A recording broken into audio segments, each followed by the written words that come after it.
Welcome back. This is the last box of Moving Forward. One of the things I get to be asked a lot about, even the last three blocks before, is first, what about the cash flow? What about all this stuff? It's part of what you have. We covered it also in part of what what's you and around you. You really have to think about all these things as a whole. This is why we have coaching with one-on-one, where we could basically take some of these components and do it with you.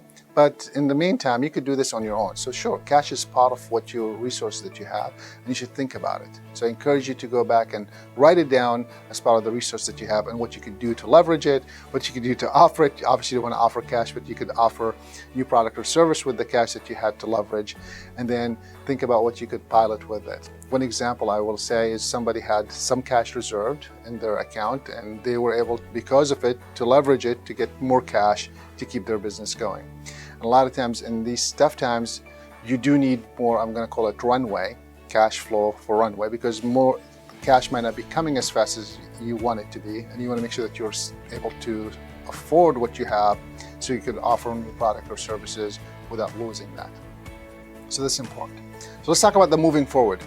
How do you move forward with all this? Now that you have done all these three blocks, you got to move forward. And the moving forward is really simple. There are 5 components in the moving forward, and you got to be able to think through them. And then again, you could do this all at once. You could take them one at a time. I'm going to break them down to you in 5 steps. So you could move forward in 5 different ways. The first step that you want to do is operation management. Things have changed, things have shifted. So you have to learn how to manage the new operation. I used this example before, and many of you liked it, and I'm going to share it with you one more time. We had a customer or an entrepreneur that basically was running an office, and all the people showed up at the same time. And because they were shut down, he came up with a very creative way. Each person could come to the office, one at a time only, do their work, leave the next person comes in. Before the next person comes in, he hired a cleaning company to come clean it up and make sure that it's sanitized, so there's nothing there to worry about. And then about 15 to 30 minutes later, another person came for another shift. That's really another whole process of operation management. They used to do 1 shift, now there are 3 shifts. And the shift used to be 8 hours, now the shifts are only 3 hours or 4 hours. So you want to think through, what can you do to manage your operation? That's really key. Managing the people that you have, making sure that they're also safe and secure. That's really key. We're going to talk about that in a second. So making sure that you understand there will be operation changes. I can tell you this much. In my business, I used to travel all over the world to speak or to present or to work with entrepreneurs or leaders in the community launching entrepreneurs programs. And that changed, right? Came March, shut down. You can't fly anywhere. So I could either say I can't do anything till I go back in person, or I could move to this camera right here that I'm talking to you through. And we started immediately that Monday, after the shutdown on Friday, offering programs that following week, right away through the means of technology. So you got to leverage what you have, right? Because the knowledge is still there. They've changed the operation of how it's done.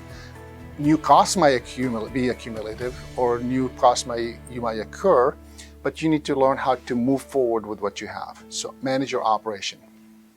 The next thing I want to talk about is safety and security. Because we're talking about resiliency, we're talking about something is going on, you have to make sure that your people are safe and secure. In this scenario, COVID, but the other scenario could have been, a wartime. Another scenario could have been, which I lived through before, right? Other scenario could have been, financial crisis. So people may be wanting to take advantage of other people. Financially, you have to be careful with all that stuff. You got to make sure that your people are safe and secure. And it's not about you feeling safe and secure only, it's they have to feel safe and secure. So you might get someone who say, I can't come to the office because I don't feel safe. Well, you have to think about, what can you have them do from home?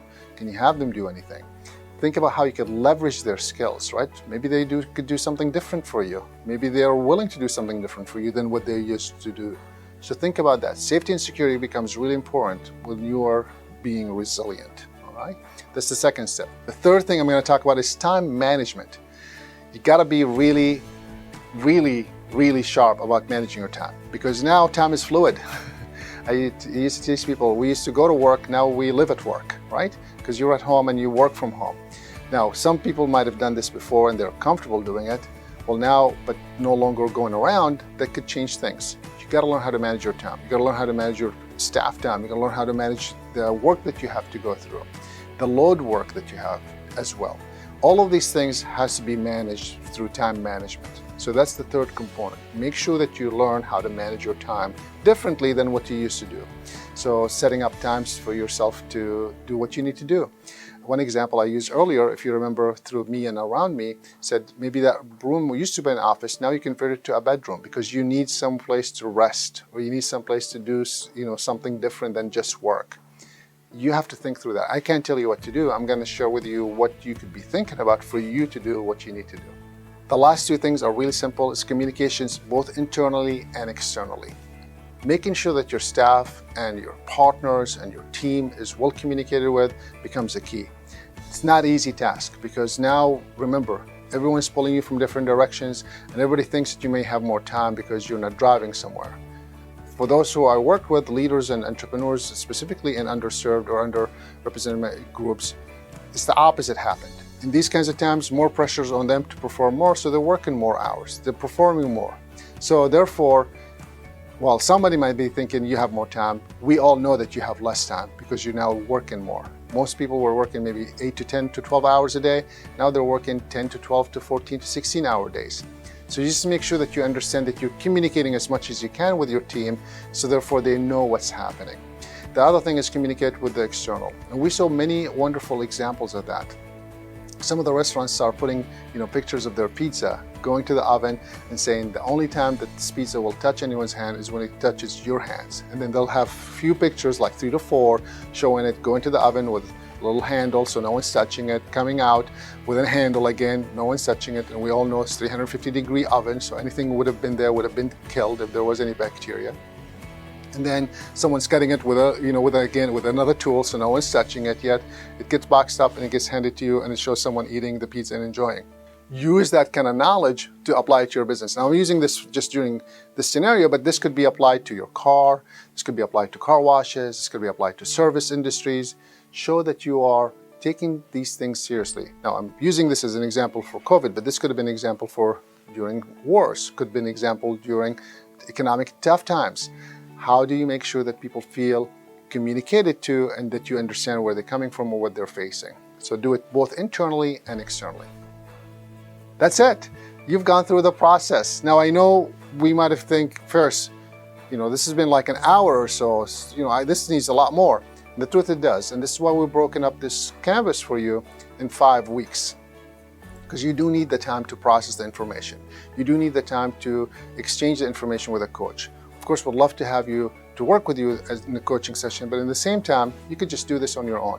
Maybe you could create your own network to have this discussion with you. Join any of our groups and do the same.